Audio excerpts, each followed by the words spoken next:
Disclaimer, I will sound frustrated in this video.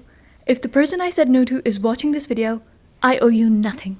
This is my life and my time, and I get to spend it as I like. So don't get mad at me. Hi guys, welcome to another episode of Journal with me. I'm the type of person who's the most extroverted in social life and introverted in personal life. Like if you've got plans with me, then it's going to be hard to get me out of my bed.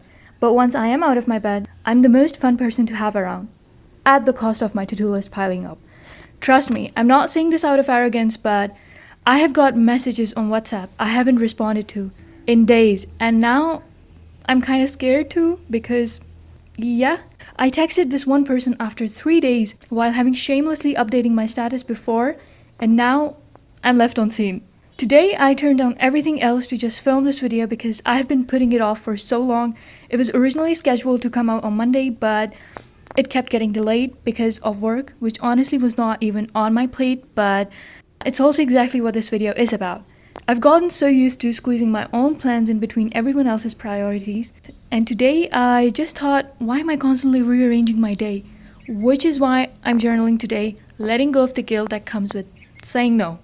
Because, again, I'm also the type of person who says yes a lot. Like, when I'm done with my day, I will look at my to-do list, not just from today, but piled from a week, and that will leave me a little disappointed. And so came the time I finally started to say no, with no explanation. Yes, no explanation. Like, why would I even explain something? Maybe a little excuse, but because free time is not an empty slot waiting to be filled by other people's demands. Why are you building a dynamic where people expect you to always be there, if you know you won't be able to maintain that forever? Because at the end of the day, everyone has got a life, I've got responsibilities, goals, including free time that belongs to me only.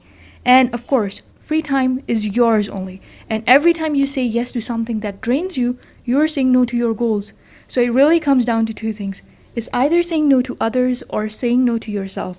And because we have romanticized self-sacrifice so much that putting yourself first now looks like arrogance. Like, how come caring about others make me a good person and caring about myself make me a bad person?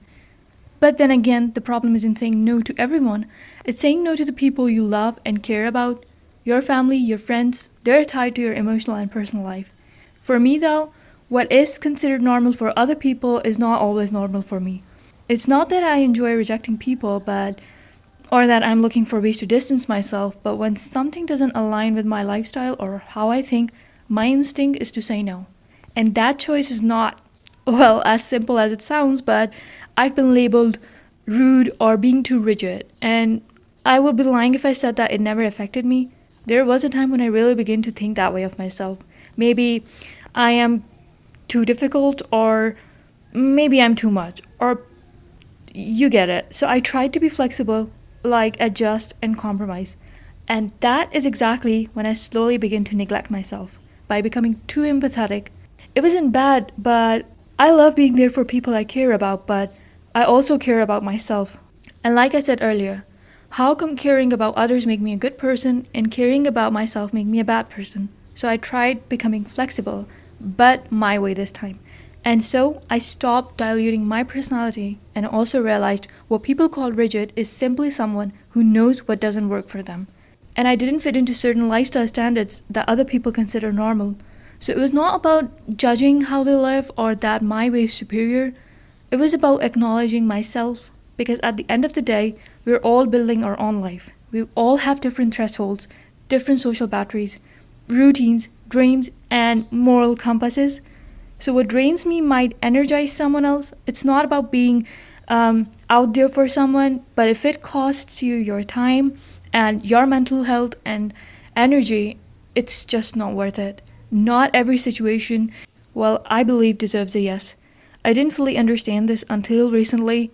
There was a moment when I had to say no to this one person I cared about, and saying it felt like debating my whole future. I could feel the yes sitting at the tip of my tongue, and again, it would have guaranteed their comfort and their continued presence in my life, but at what cost? Keeping this person meant more to me than like saying no. But that's the thing about boundaries. They're tested more when they matter most. If saying no doesn't cost you anything, it's not really a boundary. It's just, well, a preference, I think. The real test is when saying no risks something. So, yeah, it's not just about personal space and priorities, it's about identity. When you stay firm about who you are, even when it's uncomfortable, you send a message that this is how you live and what you can give. And you draw a line. And yes, you will lose people, but you would have lost them anyway. Maybe not today, maybe not tomorrow, but eventually, because in the long run, it's not sustainable. Speaking of personal space though, I used to think I was so selfish, and I genuinely did. Like when I put myself first in decisions that are only for the sake of others, especially when those people don't even pause to consider how it might affect me, I genuinely think that saying no really does matter. Real people in your life would not ask too much. They will instead maintain the balance. Because think about it. 10 years from now, would you be rather sitting among people spending your best time without draining yourself? Or would you rather be with people who cost you your time and energy? Because you attract people who operate on a similar frequency. And constantly saying no to yourself creates resentment because the time you should have invested in your life, you're giving it to others, resulting in unachieved goals. At first, like you would not notice, but if you keep showing up and adjusting, guess what? Those out there will achieve everything in their life while you don't. And that's the harsh truth. People often take you for granted when you're too available. There are exceptions. Your parents, for example, might love you regardless of your availability. But in most dynamics, human nature adapts quickly. And if you always rearrange your schedule, people start to expect it like it's normal. And the moment you pull back, it feels like a betrayal to them.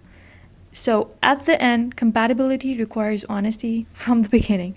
By creating dynamics that are healthier, not just for you, but for everyone involved, is what matters. Because when both people show up as their real selves without negotiation of identity, there is less resentment. So saying no is not about pushing people away, it's making time for yourself too. And this brings me to the end of my video. Let me know if you relate to this in the comment section. And yeah, take care. I will see you in the next video.